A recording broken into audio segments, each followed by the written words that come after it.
Nüüd on meil olemas meie raskeveokite X-tippkett.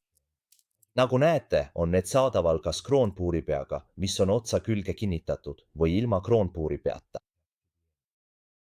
Need jämedad ketid on mõeldud peamiselt paksematele võllidele, seega 10 mm või 12 mm võll, mis on pool tolli või 3/8 tolli, sobib paremini sellise raskeveokite keti jaoks.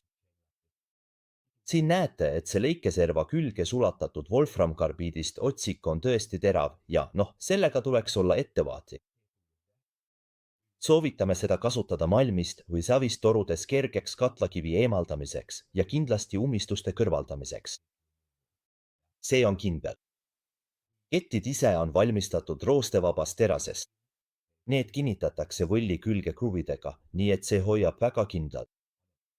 Kui kasutad kerget võlli, mis on 8 mm või 6 mm, siis see oleks 5/16 või 1/4 tolline võll, siis kasuta pigem kergeid kette, sest tugevate kettide käitamiseks pole piisavalt võimsust ummistuste eemaldamiseks.